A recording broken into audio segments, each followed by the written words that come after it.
How does Ayn Rand philosopher view the United States of America today? People waiting in gasoline lines, people fearing a possible recession, people wondering whether we will survive as a nation because of military posturing by other countries around the world. Tell me how you feel. That's a pretty big statement right there. But first of all, to sum it up, I feel that this country is being destroyed by its philosophy, specifically by its universities. The most dangerous thing in this country today are the universities, because they're teaching the kind of ideas that would necessarily have to lead to the destruction of this country. I think that the American people is too good for that kind of program. You notice that the people are turning to the right. That's a very healthy sign, but there is no leadership on the right. There is no intellectual leadership. There are no ideas. And it's very possible that the people will be defeated for lack of proper intellectual leadership. However, the basic premises... Excuse me, but then you don't mean Harvard intellectual leadership or Yale intellectual leadership. I mean a Harvard that would be preaching American ideas, more specifically reason, individualism, capitalism. If an institution of the intellectual prestige, which they don't deserve today, but they deserved it at one time, of Harvard, if an institution of that magnitude were preaching the proper ideas, that is the ideas on which America originally was based, or to say it briefly, the philosophy of Aristotle, which was the father of this country, if they were doing that, you could have the biggest renaissance in the world, still not too late even now. You could have a better renaissance than the first one.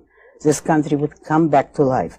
But today, when all those institutions from Harvard on down are preaching collectivism, mysticism, and above all, altruism, self-sacrifice of yourself, the giving up, the resignation, all the disgusting kind of ideas that the whole world has been nurturing for centuries, when they do that, this country can't survive. Can you be a little bit more specific? I've never been to Harvard. I've never been to class there, but can you give me an example? That's your advantage. Oh, thank you. Of how they are teaching sacrifice, how they are teaching altruism?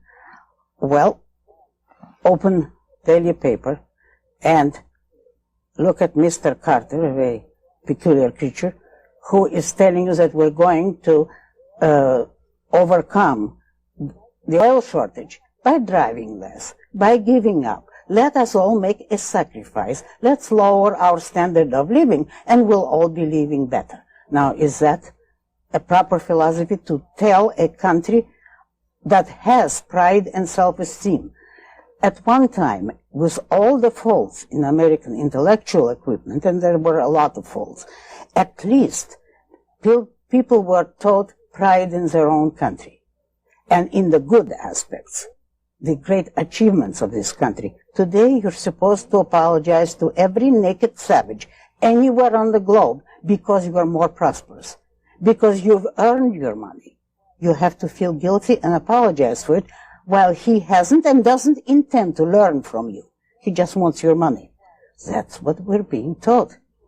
Why are we being taught? Because the ruling philosopher today in Harvard and everywhere else is Immanuel Kant.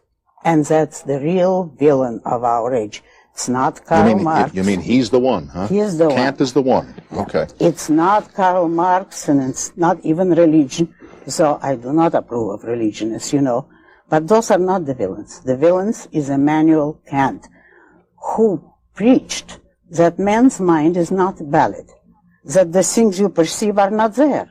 They're not real. Things in themselves, as he preached, are something which exists in another dimension. Your world is only phenomenal, as he called it, and then there is this noumenal world, which you cannot perceive in any way whatever, and that noumenal world is the true reality. Only you can't perceive it, so You better live here on earth and do your duty. And your duty is some kind of voice that comes from these other dimensions, which you can't know. Well, how does he know? He doesn't tell you. But he tells you that morally you have to do your duty. What does your duty consist of? Of doing things in which you can take no possible interest and no advantage to yourself. You know that he is even worse than an altruist. An altruist would tell you, you shouldn't be happy, but you should sacrifice for other people, and then you're moral. Kant goes beyond it. He says, if you do things because you have any goal whatever, even the welfare of others, your action is not moral. Or as he puts it, action is not moral. Or as he puts it, it has no moral significance. To be truly moral, you should do things out of which you get nothing whatever, neither for yourself nor for others.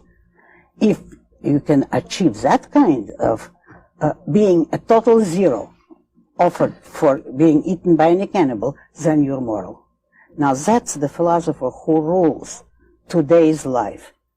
If that is what the universities are preaching, Kant himself and all the endless variations of him and the derivatives from him, all modern philosophy are little illegitimate Kantians, if you know what I mean. If that's what children are taught, once they leave college, what do they bring to life? What you see today. We're kind of reaching the visible climax of Kantianism. They take dope. They try to kill their mind in every way possible. They leave range of the moment. They have no values, no goals, and no selfishness. Well, they're terribly unselfish because they haven't got one independent idea in the world. Tell me the value of selfishness. Use another word, self-esteem.